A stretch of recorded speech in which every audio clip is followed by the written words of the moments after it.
잃어버린 아들. 일부 제외. 70년이라는 세월은 참으로 긴 시간이었어. 내 손등에 새겨진 주름살을 보면 그 세월이 얼마나 깊게 나를 파고들었는지 실감하게 돼. 아흔을 바라보는 나이에 이제는 하루하루가 선물 같은 시간이야. 하지만 70년 전 그날의 기억만큼은 여전히 선명해. 1950년 6월 25일 새벽 총소리가 들렸어. 처음엔 천둥 소리인 줄 알았지. 하지만 곧 사람들의 비명소리와 함께 마을 전체가 아비규환이 됐어. 3살 배기 아들 민준이를 안고 남쪽으로 피난을 가야 했어. 남편은 그보다 몇 달 전에 세상을 떠났고 나는 혼자서 아이를 지켜야 했어. 피난길은 지옥 그 자체였어. 사람들은 서로를 밀치며 앞으로 나아가려 했고 총소리는 점점 더 가까워졌어. 민준이는 내 품에서 울어댔고 나는 그 작은 몸을 꼭 껴안은 채 무작정 걸었어. 발에 피가 나도 배가 고파도 그저 걸어야 했어. 그러다 그날이 왔어. 인민군의 습격을 받은 피난민 행렬이 순식간에 무너졌어. 사람들은 사방으로 흩어졌고 나는 민준이를 놓치고 말았어. 단 몇 초 사이에 벌어진 일이었어. 내가 넘어지면서 민준이가 내 손에서 빠져나갔고 일어났을 땐 이미 그 아이가 보이지 않았어. 민준아, 민준아. 목이 터져라 불러도 아이는 나타나지 않았어. 나는 미친 사람처럼 사람들 사이를 헤집고 다녔지. 하지만 민준이는 어디에도 없었어. 그렇게 내 아들은 사라졌어. 3살 배기 어린아이가 전쟁통에 홀로 남겨진 거야. 그날 이후 70년 동안 나는 단 하루도 민준이를 잊은 적이 없었어. 전쟁이 끝나고 서울로 돌아와서도 이산가족 찾기 프로그램에 수없이 신청했어. TV 방송이 나올 때마다 혹시나 하는 마음으로 봤지. 하지만 민준이는 나타나지 않았어. 세월이 흐르면서 희망은 점점 작아졌어. 민준이가 살아있을 거라는 믿음보다는 편하게 죽었기를 바라는 마음이 더 커졌어. 전쟁통에 굶어 죽었거나 폭격에 죽었거나 아니면 누군가 좋은 사람이 걷어서 행복하게 살다가 갔기를 바랐어. 그게 내가 할 수 있는 전부였어. 그런데 이게 웬일이야. 작년 가을 이산가족 DNA 검사 프로그램에서 연락이 왔어. 잃지 않은 사람이 나타났다고. 내 아들 민준이를 찾았다고 했어. 그 전화를 받고 나는 그 자리에서 주저앉아 울었어. 70년을 기다린 기적이 드디어 일어난 거야. 담당자는 조심스럽게 말했어. 아들이 현재 대기업 회장으로 살고 있다고. 재산이 어마어마하고 사회적으로도 명망이 높은 사람이라고.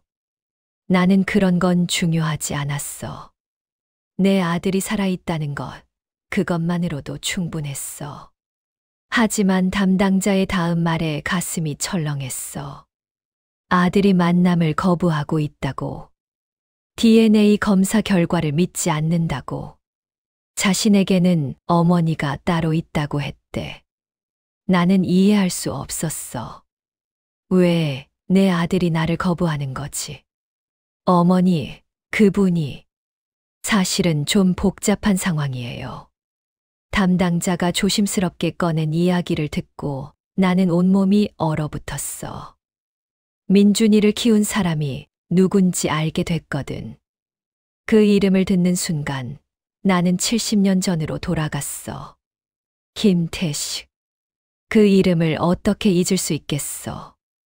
우리 마을의 지주였던 그 사람은 전쟁 전부터 우리 가족을 괴롭혔어. 남편이 그의 농지를 경작했는데 수확량의 대부분을 빼앗아갔어. 우리는 늘 굶주렸고 남편은 과로로 쓰러져 죽었어. 그런데 김태식은 장례식에 와서 조의금 대신 남은 빚을 갚으라고 했어. 전쟁이 터지고 그 사람도 피난을 갔어. 나중에 들으니 전쟁통에 사람들의 재산을 빼앗아서 크게 성공했다고 하더라. 부동산 투기로 떼돈을 벌어서 재벌이 됐다고 했어. 그런 인간 말종 같은 사람이 내 민준이를 키웠다는 거야. 담당자의 말로는 김태식이 피난길에 민준이를 발견해서 자신의 아들로 키웠다고 해. 자식이 없었던 그는 민준이에게 좋은 교육을 시켰고 자신의 사업을 물려줬대. 그리고 지금 민준이는 그룹의 회장으로 김태식의 아들로 살고 있는 거야. 어머니, 그런데 회장님께서 어머니를 만나고 싶어 하지 않으세요? 자신의 아버지는 김태식 회장님이고 친어머니를 찾을 생각이 없다고 하시네요. 그 말을 듣고 나는 눈물이 났어. 내가 70년을 기다린 아들이 나를 버린 원수의 아들로 살면서 나를 거부하고 있다니. 하지만 나는 포기할 수 없었어. 죽기 전에 단 한 번이라도 내 아들을 봐야 했어. 이부 거부. 나는 담당자에게 부탁했어. 제발 한 번만 만나게 해달라고. 설득을 해달라고. 그렇게 몇 달을 기다린 끝에 드디어 만남이 성사됐어. 민준이가 마지못해 응했다고 했어. 만남의 장소는 그가 운영하는 회사 건물이었어. 강남 한복판에 우뚝 솟은 고층 빌딩. 나는 낡은 옷을 입고 그 화려한 건물 앞에 섰어. 주변 사람들이 나를 이상하게 쳐다봤지. 누더기 같은 옷을 입은 노파가 이런 곳에 무슨 일이냐는 표정이었어. 로비에서 담당자를 만났어. 그는 미안한 표정으로 말했어. 어머니, 회장님이 30분만 시간을 내셨어요. 그리고 너무 기대는 하지 마세요. 엘리베이터를 타고 최상층으로 올라갔어. 문이 열리자 넓은 비서실이 나왔고 그 끝에 회장실이 있었어. 비서가 문을 열어줬고 나는 떨리는 발걸음으로 안으로 들어갔어. 그리고 그를 봤어. 내 아들 민준이를. 아니, 이제는 김민준이라고 불리는 사람을. 70대 중반의 그는 여전히 단정한 모습이었어. 비싼 정장을 입고 회색 머리를 깔끔하게 빗어 넘긴 모습. 그는 책상 뒤에 앉아서 나를 바라봤어. 그 눈빛에는 어떤 감정도 없었어. 그저 차갑고 냉정한 시선뿐이었어. 들어오세요. 그의 목소리는 낮고 무거웠어. 나는 그의 얼굴을 뚫어지게 쳐다봤어. 어린 시절의 흔적을 찾으려 했지. 3살배기 민준이의 모습이 이 늙은 남자 어딘가에 남아있을까. 이마에 있는 작은 흉터가 보였어. 그래, 민준이가 2살 때 넘어져서 생긴 흉터야. 그리고 왼쪽 귓불이 약간 찢어진 것도 보였어. 태어날 때부터 그랬지. 내 아들이 맞아. 이 사람이 내가 70년을 찾아 헤맨 내 아들이야. 민준아. 내가 입을 열자 그가 손을 들어 막았어. 먼저 말씀드리겠습니다. 저는 김민준이 아닙니다. 제 이름은 김민준이 맞지만 당신이 찾는 그 민준이는 아닙니다. 아니야. 넌 내 아들이야. DNA 검사 결과가. DNA 검사가 뭐가 중요합니까? 혈연 관계가 전부는 아닙니다. 저를 키운 분은 김태식 회장님이십니다. 그분이 제 진짜 아버지시고 그분의 아내셨던 분이 제 진짜 어머니셨습니다. 그의 말이 가슴에 비수처럼 꽂혔어. 나는 목이 메어서 말을 잇지 못했어. 저는 전쟁통에 널 잃어버렸어. 그게 내 잘못이었어. 하지만 단 하루도 널 잊은 적이 없었어. 70년 동안 널 찾아 헤맸어. 그게 제게 무슨 의미가 있습니까? 저는 김 회장님 밑에서 행복하게 자랐습니다. 좋은 교육을 받았고 이렇게 성공할 수 있었습니다. 당신이 저를 키웠다면 지금의 제가 있었을까요? 그 말에 나는 할 말을 잃었어. 맞는 말이었거든. 나는 가난한 과부였어. 민준이를 제대로 키울 능력도 교육시킬 돈도 없었어. 김태식이 키웠기 때문에 민준이가 이렇게 성공할 수 있었던 거야. 하지만 그게 전부는 아니잖아. 나는 민준이를 사랑했어. 내 목숨보다 소중했어. 그 사랑은 돈으로 살 수 없는 거잖아. 민준아, 나는 그저 내가 살아있다는 걸 확인하고 싶었어. 한 번만 안아보고 싶었어. 죽기 전에 안아보고 싶으시다고요? 그가 비웃듯 웃었어. 그 웃음이 얼마나 차가운지 내 가슴이 얼어붙는 것 같았어. 솔직히 말씀드리죠. 당신이 왜 70년 만에 나타났는지 알고 있습니다. 제가 돈이 있으니까 그래서 찾아온 거 아닙니까? 뭐라고? 이산가족 찾기 프로그램에 신청한 사람들 대부분이 그렇습니다. 가족을 찾고 싶은 게 아니라 돈을 얻고 싶은 거죠. 당신도 마찬가지 아닙니까? 나는 믿을 수 없었어. 내 아들이, 내가 70년을 기다린 내 아들이 나를 이렇게 대하다니. 나는 돈 때문에 온 게 아니야. 그저 내 아들이. 제발 그만하십시오. 저는 당신의 아들이 아닙니다. 김태식 회장님의 아들입니다. 그리고 당신이 무슨 목적으로 여기 왔든 저는 관심이 없습니다. 그가 책상 서랍을 열더니 수표를 꺼냈어. 그리고 그걸 책상 위에 놓았어. 이걸 가지고 가십시오. 이걸로 남은 인생 편하게 사시면 됩니다. 그리고 다시는 저를 찾아오지 마십시오. 수표에는 1천만 원이라고 적혀 있었어. 나는 그 돈을 보고 온몸이 떨렸어. 분노가 치밀어 올랐어. 나는 내 돈이 필요 없어. 나는 그저. 저는 바쁜 사람입니다. 이제 그만 나가주시겠습니까? 그가 비서를 불렀어. 비서가 들어와서 나를 밖으로 안내하려 했어.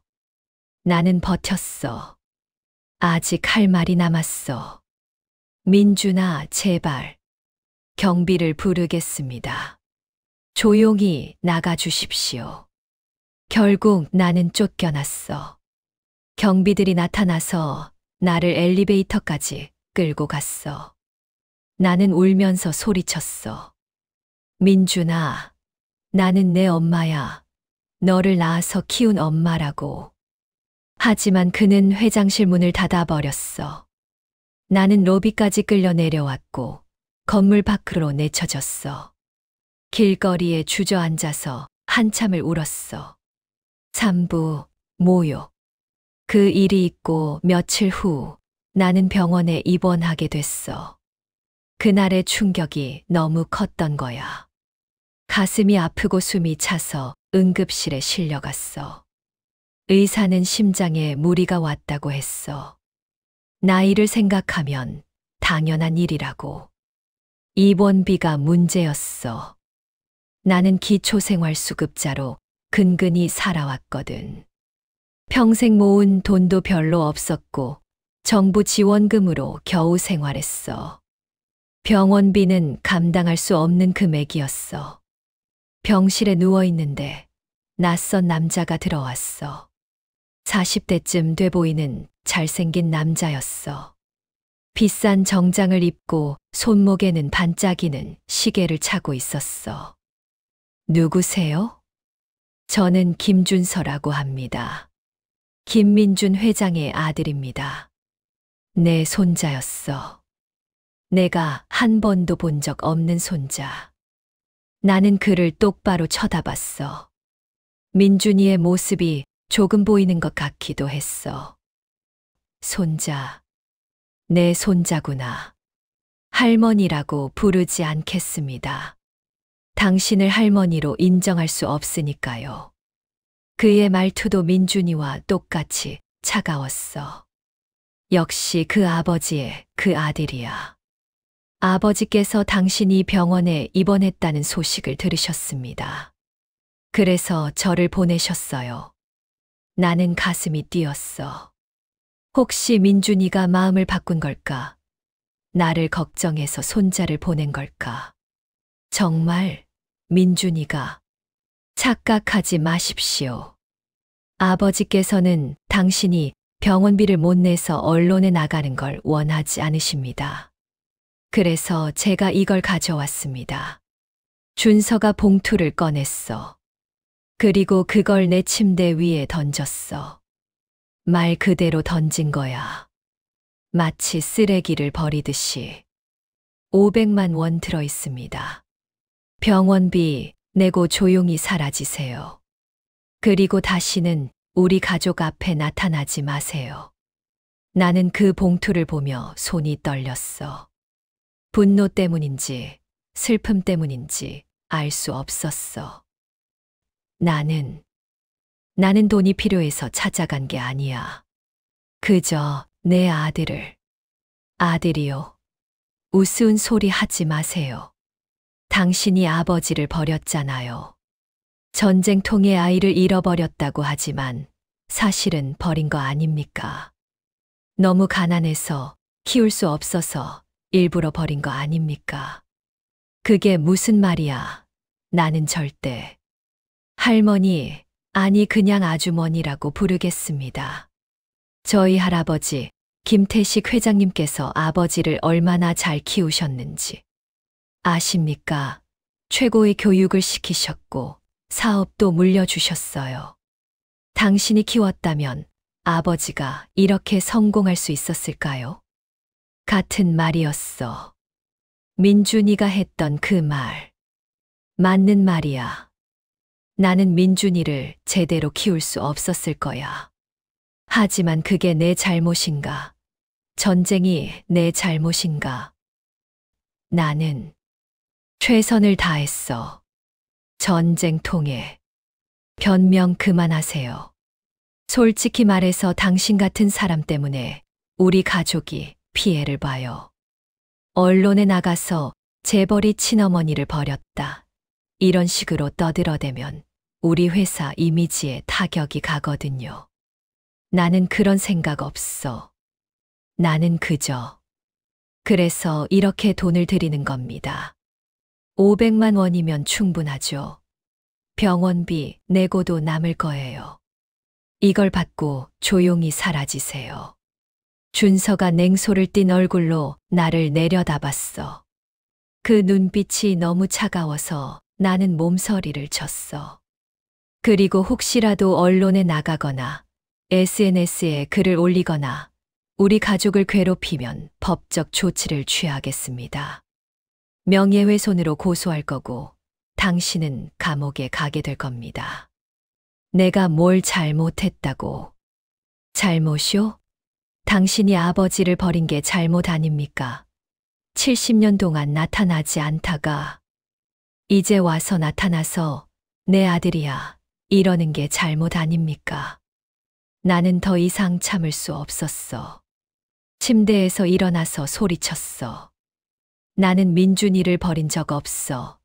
전쟁 때문에 잃어버린 거야. 나는 70년 동안 널 찾았어. 너희들은 그걸 모르잖아. 시끄럽게 하지 마세요. 다른 환자들 피해 가니까요. 준서는 여전히 냉정했어. 마치 로봇처럼 감정이 없는 사람 같았어. 어차피 아버지께서는 당신을 인정하지 않으실 겁니다. 할아버지 김태식 회장님께서 돌아가시기 전에 아버지에게 당부하셨거든요. 절대 친어머니를 찾지 말라고. 그 여자는 너를 버렸고 나는 너를 구했다. 나를 아버지로 생각하고 살아라고 하셨어요. 그 사람이 김태식. 그 이름을 듣자 분노가 치밀었어. 그 인간이 내 아들을 세뇌시킨 거야. 자기 아들로 만들기 위해서. 김태식은 나쁜 사람이야. 그 사람이 우리 가족을 얼마나 괴롭혔는지 너는 몰라.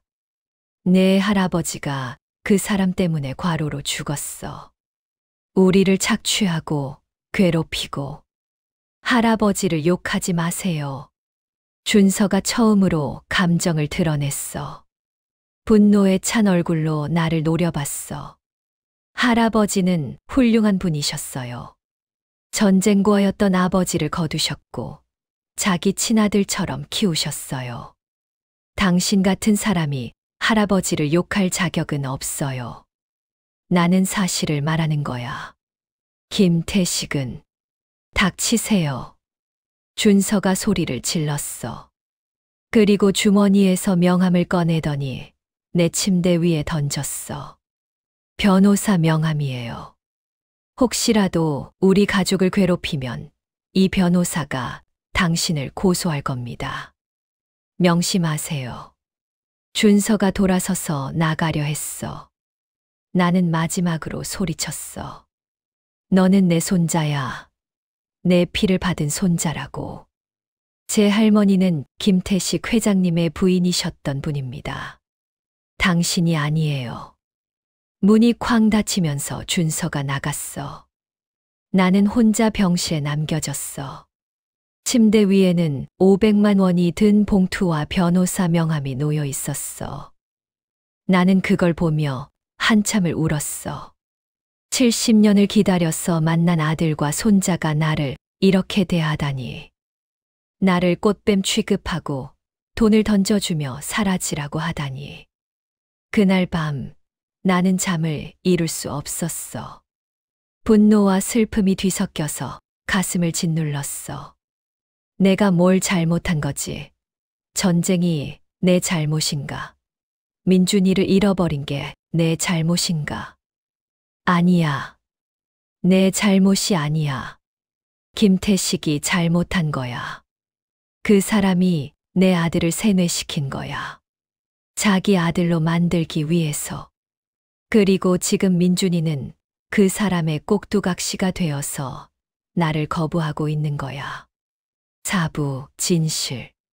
병원에서 퇴원한 후 나는 민준이에 대해 알아보기 시작했어. 인터넷을 잘 못하루는 나를 도와준 건 복지관의 젊은 직원이었어. 그 친구가 김민준에 대한 기사들을 찾아줬어. 화면에 나타난 민준이의 모습을 보니 가슴이 아팠어. 각종 시상식과 행사에 참석한 사진들, 언론 인터뷰 기사들, 모두 김민준 회장을 칭송하는 내용이었어. 자수성가한 경영인, 사회공헌에 앞장서는 기업가, 이런 식이었어. 하지만 나는 알고 있어. 그가 진짜로 자수성가한 게 아니라는 걸. 김태식의 재산을 물려받은 거야. 그리고 김태식이 어떻게 그 재산을 모았는지도 알아. 복지관 직원이 흥미로운 기사를 하나 찾았어. 할머니, 이거 보세요. 김태식 회장에 관한 오래된 기사예요. 1960년대 기사였어. 김태식이 전쟁 직후 부동산 투기로 큰 돈을 벌었다는 내용이었어. 그런데 기사의 마지막 부분이 눈에 띄었어. 당시 김 회장의 사업 방식에 대한 의혹이 제기됐으나 정치권과의 유착으로 조사가 무마됐다는 소문이 있었다. 의혹이요. 무슨 의혹인가요? 글쎄요. 자세한 내용은 안 나와 있네요. 나는 그 기사를 뚫어지게 봤어. 뭔가 있어. 김태식이 떳떳하지 못한 방법으로 돈을 벌었다는 증거가 있을 거야. 다음 날 나는 옛날 동네를 찾아갔어. 전쟁 전에 살던 그곳은 이제 완전히 달라져 있었지만 몇몇 오래된 건물들은 남아 있었어. 그 중에 작은 슈퍼마켓이 있었는데 그곳 주인이 나보다 조금 어린 할머니였어.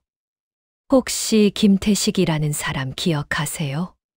김태식, 그 지주 말씀이세요? 네, 맞아요. 할머니는 쓴웃음을 지었어.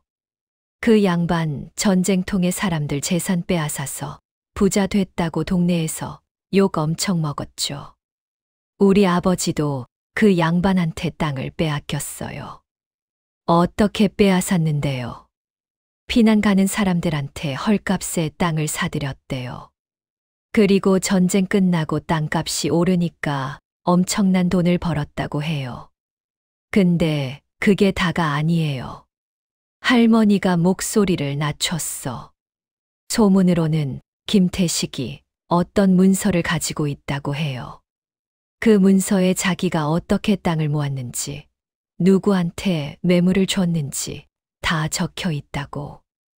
나중에 문제가 생길까봐 보험으로 보관하고 있다는 거예요. 그 문서가 정말 있을까요? 글쎄요, 소문일 수도 있죠. 근데 김태식이 죽기 직전에 한 말이 있대요. 내가 죽으면 이 문서를 아들한테 주겠다고 했다더라고요. 나는 귀가 번쩍 뛰었어. 그 문서. 그게 김태식의 비리를 증명하는 증거일 거야. 그리고 그게 지금 민준이 손에 있다는 거지. 집으로 돌아온 나는 한참을 생각했어. 그 문서를 찾아야 해. 그래야 진실을 밝힐 수 있어. 하지만 어떻게? 나는 민준이의 집에 들어갈 수도 없고 그 문서가 어디 있는지도 몰라. 며칠을 고민하다가 나는 한 가지 방법을 떠올렸어. 민준이 회사의 청소부로 들어가는 거야. 그럼 건물 안을 돌아다닐 수 있고 혹시 모를 기회를 잡을 수 있을지도 몰라. 복지관 직원의 도움으로 나는 청소 용역업체에 지원했어. 나이가 많아서 거절당할 줄 알았는데 의외로 받아줬어. 인력이 부족하다고 했어. 한 달간의 교육을 받고 나는 드디어 민준이 회사 건물에 배치됐어. 새벽 5시부터 출근해서 청소를 시작하는 일이었어. 힘들었지만 나는 참았어. 목표가 있었으니까. 매일 아침 건물 곳곳을 청소하면서 나는 눈을 크게 뜨고 있었어. 혹시 뭔가 단서가 없을까 하고. 하지만 회장실은 특별관리구역이라서 일반 청소부는 들어갈 수 없었어. 한 달 정도 지났을 때 기회가 왔어. 회장실 전담 청소부가 갑자기 아파서 쉬게 됐고 나에게 대신 청소하라는 지시가 내려온 거야. 오늘만 특별히 회장실 청소해 주세요. 내일부터는 다른 분이 오실 거예요. 나는 떨리는 마음으로 회장실로 올라갔어. 비서가 문을 열어줬고 나는 청소 도구를 들고 안으로 들어갔어. 민준이는 없었어. 출장을 갔다고 했어. 나는 조심스럽게 방 안을 둘러봤어. 넓은 책상, 가죽 소파, 벽에 걸린 그림들. 모든 게 고급스러웠어. 청소를 하는 척하면서 나는 책상 서랍을 살짝 열어봤어.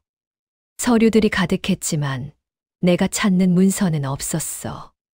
책장도 뒤져봤지만 마찬가지였어. 그러다 벽에 걸린 큰 그림이 눈에 띄었어.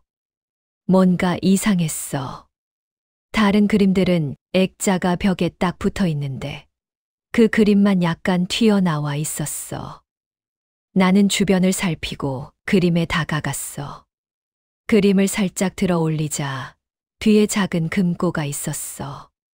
금고에는 버튼식 자물쇠가 달려 있었어. 비밀번호를 알 리 없었지만 나는 아무 숫자나 눌러봤어. 당연히 열리지 않았어.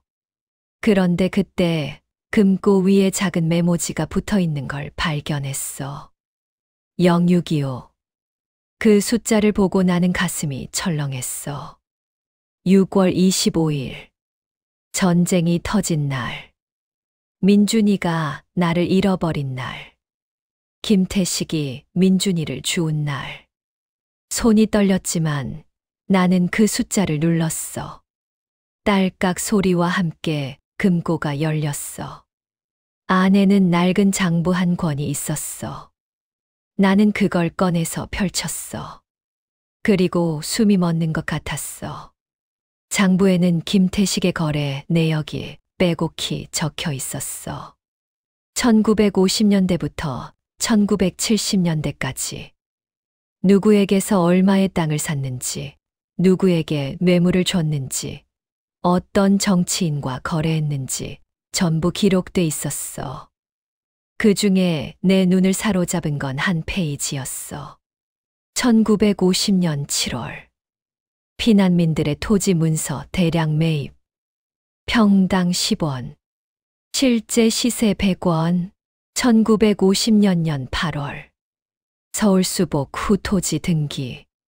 관청 담당자 김모에게 매물 100만 원. 1951년 3월. 부산 피난처 토지 매입. 전쟁 미망인들 대상. 헐값 매입 후 재개발 시 고가 매도 예정. 더 읽다 보니 구역질이 났어. 김태식은 전쟁의 혼란을 이용해서 사람들의 재산을 빼앗은 거야. 굶주리고 절망한 사람들을 상대로 사기를 친 거야. 그리고 마지막 페이지에는 이런 문장이 적혀 있었어. 이 장부는 내 보험이다.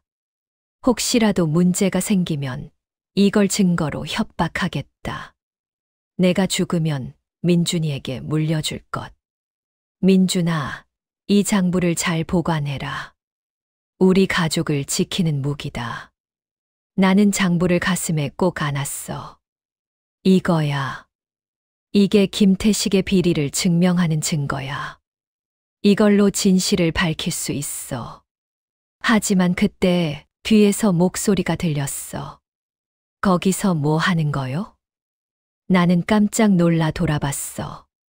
비서가 문을 열고 들어와 있었어. 저는 청소를. 금고를 왜 열었습니까? 당장 그거 내려놓으세요. 비서가 다가왔어. 나는 장부를 꼭 쥐고 뒤로 물러섰어. 이건 내 아들이 알아야 해. 진실을 알아야 한다고. 무슨 소리를 하는 거예요? 당장 내려놓으라니까요. 비서가 손을 뻗었지만 나는 장부를 품에 안고 회장실을 뛰쳐나갔어. 복도를 달렸어. 90세 노인이 달리는 게 쉬운 일이 아니었지만 나는 있는 힘을 다해 뛰었어. 잡아요. 도둑이에요.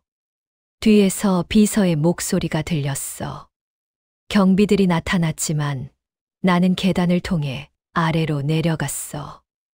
엘리베이터는 너무 느릴 거야.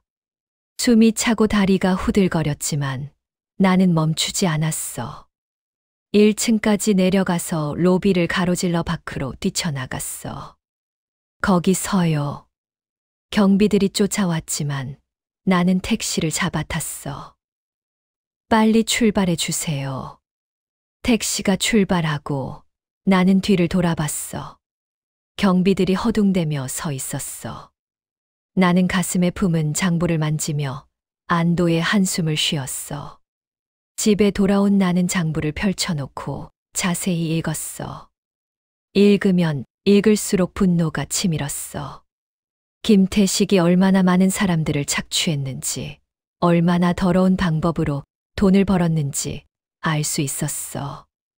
그리고 민준이도 이 사실을 알고 있었어. 장부에는 김태식이 죽기 전에 민준이에게 이걸 물려주면서 한 말이 메모로 남아 있었거든. 민준아, 이 장부는 우리 가족의 비밀이다. 절대 외부에 알려져서는 안 된다. 이걸 보관하는 건 내 책임이다. 민준이는 알고 있었어. 자기 아버지라고 부르는 김태식이 어떤 사람인지, 그가 얼마나 많은 사람들을 괴롭혔는지. 하지만 그는 그 사실을 숨기고 김태식을 훌륭한 아버지라고 포장하며 살아왔던 거야. 나는 며칠 동안 고민했어. 이 장부를 어떻게 해야 할까? 경찰에 가져가야 할까? 언론에 공개해야 할까? 하지만 나는 다른 방법을 택했어. 민준이의 회사에는 라이벌 기업이 있었어. 장부를 읽다 보니 그 라이벌 기업의 이름이 나왔어. 김태식이 불법적인 방법으로 그 기업과의 경쟁에서 이겼다는 내용이었어. 나는 그 라이벌 기업의 회장에게 연락을 취했어. 처음에는 노파의 전화를 무시하려 했지만 내가 김태식의 비밀 장부를 가지고 있다고 하자 태도가 달라졌어. 정말입니까? 그 장부를 제게 보여주실 수 있습니까? 만나서 얘기하죠. 며칠 후 나는 그 회장을 만났어. 60대 중반의 점잖은 신사였어. 그는 장부를 보더니 눈이 휘둥그레졌어. 이건 엄청난 증거입니다. 김태식이 어떻게 사업을 키웠는지 다 나와 있네요. 이걸로 뭘 할 수 있나요? 회장님의 허락만 있다면 이 장부를 검찰에 제출하겠습니다.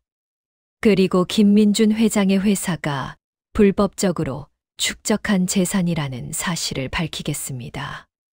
나는 잠시 망설였어. 이렇게 하면 민준이의 인생이 무너질 거야. 그가 쌓아온 모든 것이 한순간에 무너져 내릴 거야.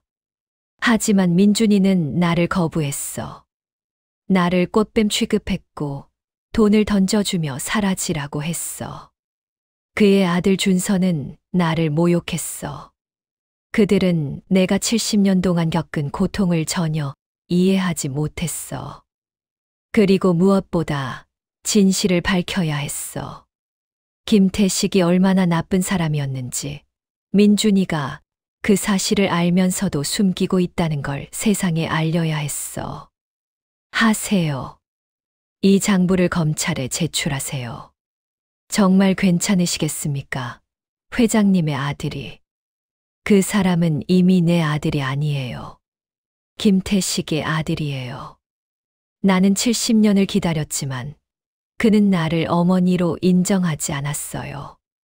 이제 진실을 밝힐 때예요. 라이벌 회장은 고개를 끄덕였어. 알겠습니다. 회장님의 용기에 감사드립니다.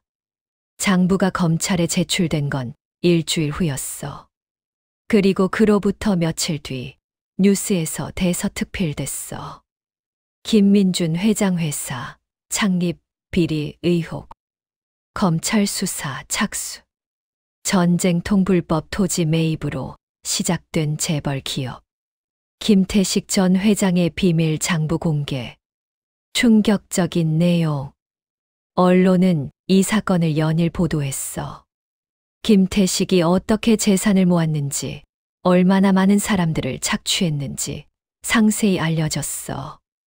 그리고 민준이가 이 사실을 알면서도 숨겼다는 것도 밝혀졌어. 민준이의 회사 주가는 폭락했어. 하루 만에 30% 이상 떨어졌어. 거래처들이 계약을 취소했고 직원들이 사표를 냈어. 회사는 순식간에 위기에 처했어. 그리고 며칠 후 밤 10시쯤이었어. 집 문을 두드리는 소리에 나는 깜짝 놀라 문을 열었어. 그리고 그가 서 있었어. 내 아들 민준이가. 하지만 그는 더 이상당당한 회장이 아니었어. 수척한 얼굴에 핏발선 눈, 흐트러진 옷차림. 그는 마치 10년은 늙어 보였어. 들어와요. 나는 그를 집 안으로 들였어. 민준이는 비틀거리며 들어와서 소파에 주저앉았어. 당신이 했군요. 무슨 말인지 모르겠네요. 거짓말 마세요. 그 장부를 라이벌 회사에 넘긴 게 당신 아닙니까? 나는 대답하지 않았어. 침묵이 답이었어. 민준이는 손으로 얼굴을 감쌌어. 그의 어깨가 떨렸어. 울고 있는 것 같았어. 왜 그러셨습니까? 내가 당신을 거부했다고 해서 이렇게까지 해야 했습니까? 진실을 밝힌 거예요. 김태식이 어떤 사람이었는지, 당신의 재산이 어떻게 만들어진 건지. 그게 당신과 무슨 상관입니까? 민준이가 얼굴을 들었어. 그의 눈에는 분노와 절망이 뒤섞여 있었어. 나는 평생 열심히 살았습니다. 아버지, 김태식 회장님께서 물려주신 회사를 더 크게 키웠어요. 직원들을 고용하고 사회에 공헌하고 그렇게 살아왔어요. 그런데 당신이 그 모든 걸 무너뜨렸어요. 당신 아버지가 쌓은 재산은 다른 사람들의 고통 위에 세워진 거예요. 그걸 모르고 살았다고 할 수는 없잖아요. 당신은 그 장부를 보관하고 있었으니까요. 나는 그저 민준이는 말을 잊지 못했어. 그는 알고 있었어. 자신이 누리던 모든 것이 부정한 방법으로 얻어진 거라는 걸. 당신은 나를 거부했어요. 70년을 기다린 내게 돈을 던져주며 사라지라고 했죠. 당신의 아들 준서는 나를 모욕했어요. 그래서 나는 결심했어요. 진실을 밝히겠다고. 복수를 하신 거군요. 복수라고 할 수도 있겠죠. 하지만 나는 그저 진실을 밝힌 것뿐이에요. 민준이는 한참 동안 아무 말도 하지 못했어. 그러다 작은 목소리로 말했어. 당신이 정말 내 어머니입니까? 그래요.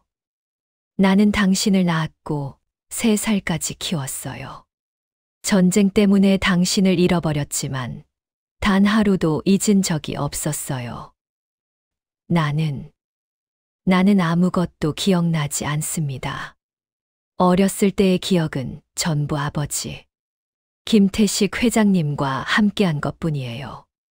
그럴 거예요. 당신이 너무 어렸으니까. 민준이가 고개를 들어 나를 봤어. 그의 눈에는 눈물이 고여 있었어. 나는 행복했습니다. 아버지께서 나를 사랑하셨고 좋은 교육을 시켜주셨어요. 나는 그분의 아들로 사는 게 자랑스러웠어요. 그런데 이제 모든 게 거짓이었다는 걸 알게 된 거죠. 아니요. 민준이가 고개를 저었어. 아버지께서 나를 사랑하신 건 진짜였어요. 그분이 나쁜 방법으로 돈을 벌었을지 몰라도 나를 향한 사랑은 진짜였어요. 그건 의심할 수 없어요. 나는 가슴이 아팠어. 민준이는 여전히 김태식을 아버지로 생각하고 있었어. 나를 어머니로 받아들일 생각이 없었어. 그래요. 그 사람이 당신을 사랑했을 거예요. 하지만 그게 나와 무슨 상관입니까? 나는 당신의 진짜 어머니예요. 당신을 70년 동안 찾아 헤맨 사람이에요. 나는 당신을 어머니로 받아들일 수 없습니다. 민준이의 말에 나는 숨이 막혔어. 왜요? DNA 검사 결과가 나왔잖아요. 나는 당신의 친어머니예요. 혈연 관계가 전부는 아닙니다. 나를 키운 사람이 진짜 부모예요. 당신은 나를 낳기만 했을 뿐이에요. 그 말이 비수처럼 가슴에 꽂혔어. 나는 참았던 눈물이 터져 나왔어. 나는 당신을 버린 게 아니에요. 전쟁 때문에 잃어버린 거예요. 내 잘못이 아니에요. 알아요. 하지만 그게 중요한 게 아니에요.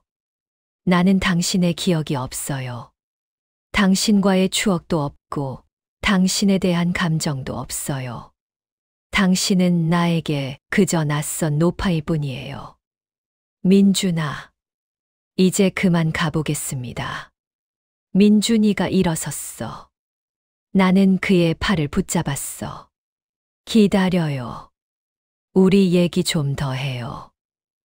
나는 당신 때문에 내 인생이 무너졌어요. 회사는 위기에 처했고 내 명성은 바닥에 떨어졌어요. 이제 와서 어머니라고 말하지 마세요. 당신은 나에게 복수를 한 거예요. 그걸로 만족하세요. 민준이가 내 손을 뿌리쳤어. 그리고 문을 열고 나가버렸어.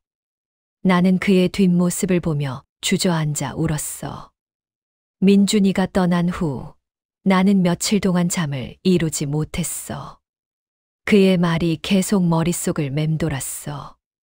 당신은 나를 낳기만 했을 뿐이에요. 당신은 나에게 그저 낯선 노파일 뿐이에요. 나는 정말로 복수를 한 걸까? 진실을 밝힌다는 명분으로 사실은 민준이에게 복수를 한 걸까? 뉴스를 보니 민준이의 상황은 더 악화되고 있었어. 검찰 조사가 시작됐고 회사 자산이 동결됐어. 주주들이 민준이의 퇴진을 요구했고 직원들은 불안에 떨고 있었어. 그리고 가장 충격적인 뉴스가 나왔어. 김민준 회장 아들 김준서, 아버지 규탄 기자회견. 나는 TV 화면을 뚫어지게 봤어. 준서가 기자들 앞에 서 있었어. 그는 단호한 표정으로 말했어. 저는 아버지 김민준의 아들 김준서입니다. 오늘 이 자리에 선 이유는 아버지의 잘못을 인정하고 사과하기 위해서입니다. 아버지는 할아버지 김태식의 불법 재산을 물려받았고 그 사실을 숨기고 살아왔습니다. 저는 이것이 잘못되었다고 생각합니다. 따라서 저는 아버지와 인연을 끊겠습니다. 그리고 회사의 부정한 재산을 사회에 환원하는 데 앞장서겠습니다. 나는 화면을 보며 입을 다물지 못했어. 손자가 아버지를 버린 거야. 민준이가 나를 버렸듯이 이제 준서가 민준이를 버린 거야. 며칠 후 또 다른 뉴스가 나왔어. 김민준 회장 병원 입원. 급성 스트레스 장애 진단. 민준이가 쓰러졌다고 했어. 연이은 충격으로 건강이 악화됐대. 나는 병원으로 달려가고 싶었지만 갈 수 없었어. 민준이는 나를 만나고 싶어 하지 않을 테니까. 그날 밤 복지관 직원이 나를 찾아왔어. 할머니 괜찮으세요? 뉴스 봤어요. 할머니 아드님이 괜찮아. 나는 괜찮아. 하지만 나는 괜찮지 않았어. 가슴이 너무 아팠어. 내가 한 일이 옳은 일이었을까? 할머니, 혹시 후회하세요? 모르겠어. 나는 그저 진실을 밝히고 싶었어. 민준이가 김태식의 더러운 재산으로 떳떳하게 사는 게 견딜 수 없었어. 하지만 이제 후회되시는 거죠. 나는 대답하지 못했어. 정말로 후회되는 걸까? 아니야. 나는 잘못한 게 없어. 진실을 밝힌 것뿐이야. 민준이가 나를 거부했고 준서가 나를 모욕했어. 그들은 나를 꽃뱀 취급했고 돈을 던져주며 사라지라고 했어. 하지만 그래도 민준이는 내 아들이야. 내가 낳아서 3살까지 키운 내 아들이야. 그 아이가 지금 병원에 누워 있어. 내가 한 일 때문에. 나는 밤새 고민했어. 그리고 다음 날 아침 결심했어. 병원에 가기로. 병원에 도착했을 때는 오전 10시쯤이었어. 간호사에게 물어보니 민준이는 특실에 입원해 있었어. 하지만 면회가 제한되어 있다고 했어. 가족만 면회 가능합니다. 나는 환자의 어머니예요. 간호사는 의심스러운 눈초리로 나를 봤어. 하지만 무슨 생각이 들었는지 고개를 끄덕였어. 잠깐만 기다리세요. 확인해 보겠습니다. 간호사가 전화를 걸었어. 누군가와 통화하더니 나를 돌아봤어. 환자분께서 만나주신대요. 올라가세요. 나는 떨리는 발걸음으로 병실로 향했어. 문을 열고 들어가자 민준이가 침대에 누워 있었어. 그는 나를 보더니 쓴 웃음을 지었어. 오실 줄 알았어요. 민준아, 앉으세요. 나는 병실 의자에 앉았어. 민준이는 여전히 수척한 얼굴이었어. 하지만 며칠 전보다는 조금 나아 보였어. 어떻게 지내세요? 보다시피 별로예요. 병원 신세를 지고 있죠. 미안해요. 뭐가요? 내가 이렇게까지 할 필요는 없었는데. 민준이는 한참 동안 나를 바라봤어. 그러다 천천히 입을 열었어. 알아요. 당신이 날 찾아온 게 돈 때문이 아니었다는 거. 진짜로 아들을 만나고 싶어서였다는 거. 그래요. 나는 70년 동안 당신을 찾았어요. 돈 같은 건 필요 없었어요. 하지만 나는 당신을 거부했죠. 차갑게 대했고 모욕했어요. 그게 내가 복수한 이유예요. 당신이 나를 거부해서 화가 나서. 어머니. 민준이가 나를 어머니라고 불렀어. 처음으로. 나는 눈물이 났어. 처음으로 나를 어머니라고 불렀네요. 이제야 깨달았어요. 당신이 정말로 내 어머니라는 걸. 그리고 내가 얼마나 잔인하게 당신을 대했는지. 민준이의 눈에도 눈물이 맺혔어. 나는 김태식 회장님을 아버지로만 생각했어요. 그분이 나를 키웠고 사랑했으니까요. 하지만 당신도 나를 사랑했다는 걸, 70년 동안 찾아 헤맸다는 걸 이해하지 못했어요. 민준아, 이제는 알아요. 내가 얼마나 당신에게 상처를 줬는지, 당신이 얼마나 아팠을지. 나는 민준이의 손을 잡았어. 그의 손은 차가웠어. 나도 미안해요. 복수한 게, 당신의 인생을 망친 게 아니에요. 당신 잘못이 아니에요. 민준이가 고개를 저었어. 나는 진실을 외면하고 살았어요. 김태식 회장님이 어떻게 재산을 모았는지 알면서도 그걸 당연하게 여기고 살았죠. 그게 내 잘못이에요. 하지만 이제 모든 게 무너졌잖아요. 회사도 명성도. 그래요. 모든 게 무너졌어요. 하지만 이상하게도 마음이 편해요. 편하다고요? 네. 이제는 더 이상 거짓말을 하지 않아도 되니까요. 더 이상 진실을 숨기지 않아도 되니까요. 민준이가 나를 똑바로 봤어. 어머니, 이제 와서 이런 말씀드리는 게 우스울지 모르겠지만 용서해 주실 수 있나요? 용서. 제가 어머니를 거부한 것, 차갑게 대한 것, 모욕한 것, 용서해 주실 수 있나요? 나는 눈물을 흘리며 고개를 끄덕였어. 물론이에요. 당신은 내 아들이니까요. 내가 70년 동안 기다린 내 아들이니까요. 우리는 한참 동안 아무 말 없이 손을 잡고 있었어. 70년 만에 드디어 어머니와 아들이 된 기분이었어. 그날 이후 나는 매일 병원을 찾아갔어. 민준이는 천천히 회복되고 있었어. 육체적으로도 정신적으로도. 우리는 많은 이야기를 나눴어.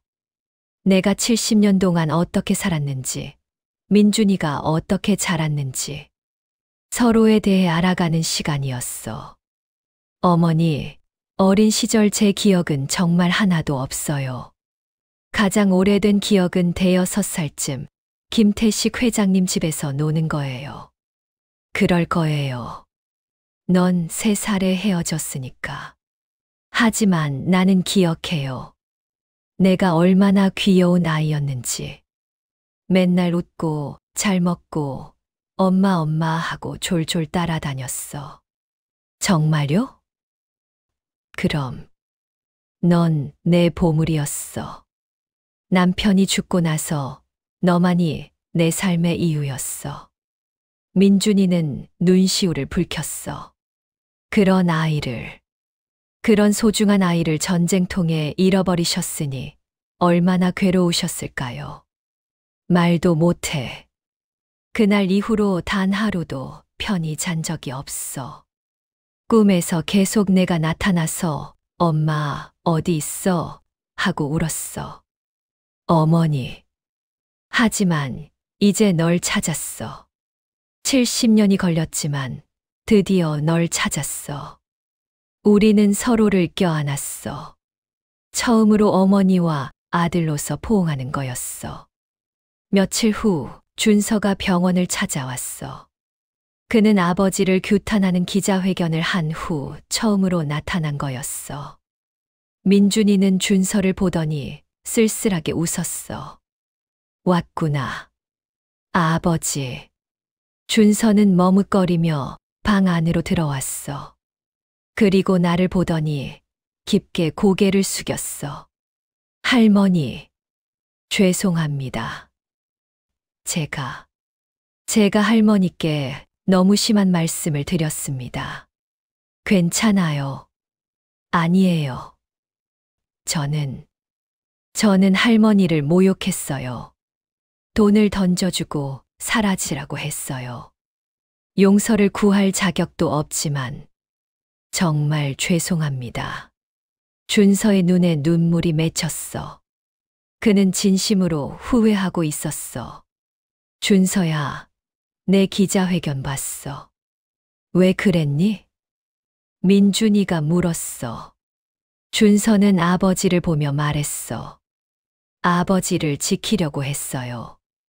아버지를 규탄함으로써 오히려 회사를 살리려고 했어요. 그게 제가 할 수 있는 최선이었어요. 하지만 그렇게 하면 넌 어떻게 되니? 아버지를 버린 아들로 낙인 찍히는 거잖아. 상관없어요. 저보다 더 큰 것이 있어요. 진실이요. 할아버지께서 어떻게 재산을 모으셨는지, 우리 가족이 어떻게 살아왔는지, 그 진실을 인정하는 게 맞다고 생각했어요. 민준이는 한참 동안 준서를 바라봤어. 그러다 웃었어. 넌 나보다 훨씬 용기 있구나. 아버지. 나는 진실을 알면서도 외면하고 살았어. 하지만 너는 진실을 마주했어. 그게 옳은 거야. 민준이가 준서의 손을 잡았어. 아들아, 미안하다. 내게 이런 짐을 지게 해서. 아니에요, 아버지. 저는 괜찮아요. 이제 우리 가족이 다시 시작해야 해. 진실을 바탕으로. 민준이가 나를 봤어. 어머니, 우리 함께 사시겠어요? 제 집으로 오세요. 나는 깜짝 놀랐어. 정말? 네. 70년 동안 떨어져 살았어요. 이제는 함께 살고 싶어요. 어머니와 아들로서, 가족으로서. 나는 눈물을 흘렸어. 행복한 눈물이었어. 물론이에요. 함께 살아요. 그렇게 우리 가족은 다시 시작됐어. 70년 만에. 그로부터 1년이 지났어. 많은 일이 있었어. 민준이의 회사는 결국 해체됐어. 김태식의 불법 재산으로 축적된 자산은 피해자들에게 배상됐고, 남은 재산은 사회에 환원됐어. 민준이는 더 이상 재벌 회장이 아니었어. 하지만 그는 행복해 보였어. 우리는 작은 아파트에서 함께 살게 됐어. 민준이, 준서, 그리고 나. 세 대가 함께 사는 가정이 됐어. 민준이는 작은 컨설팅 회사를 차렸어. 자신의 경험을 살려서 중소기업들을 돕는 일이었어. 돈은 많이 벌지 못했지만 보람을 느낀다고 했어. 준서는 새로운 회사에 취직했어. 아버지의 명성이 아니라 자신의 실력으로 인정받는 직장이었어. 그리고 나는 드디어 편안한 노년을 보내게 됐어. 70년 동안 찾아 헤맨 아들과 함께, 손자와 함께. 가끔 민준이가 말해. 어머니, 제가 처음부터 어머니를 받아들였다면 어땠을까요? 그랬다면 좋았겠지. 하지만 그러지 못한 것도 이해해. 넌 김태식의 아들로 살아왔으니까. 이제는 어머니의 아들로 살고 싶어요. 진짜 어머니의. 그래, 이제부터는 그렇게 살자. 우리는 매일 저녁 함께 식사를 해. 준서가 요리를 하고 민준이가 설거지를 하고 나는 그걸 바라보며 행복해해. 70년을 기다린 시간. 그 긴 세월 동안의 고통과 슬픔. 하지만 이제는 모두 보상받은 것 같아. 내 아들을 되찾았으니까. 진짜 가족이 됐으니까. 가끔 생각해. 내가 복수를 하지 않았다면 어땠을까? 장부를 넘기지 않았다면. 민준이는 여전히 재벌 회장으로 살고 있었을 거야. 하지만 우리는 가족이 되지 못했을 거야. 복수가 옳은 일이었는지는 아직도 잘 모르겠어. 하지만 그 결과로 우리가 진정한 가족이 됐다면 그것만으로도 의미가 있는 것 아닐까. 오늘도 민준이가 내 손을 잡으며 말해. 어머니, 사랑해요. 나도 사랑해, 민준아.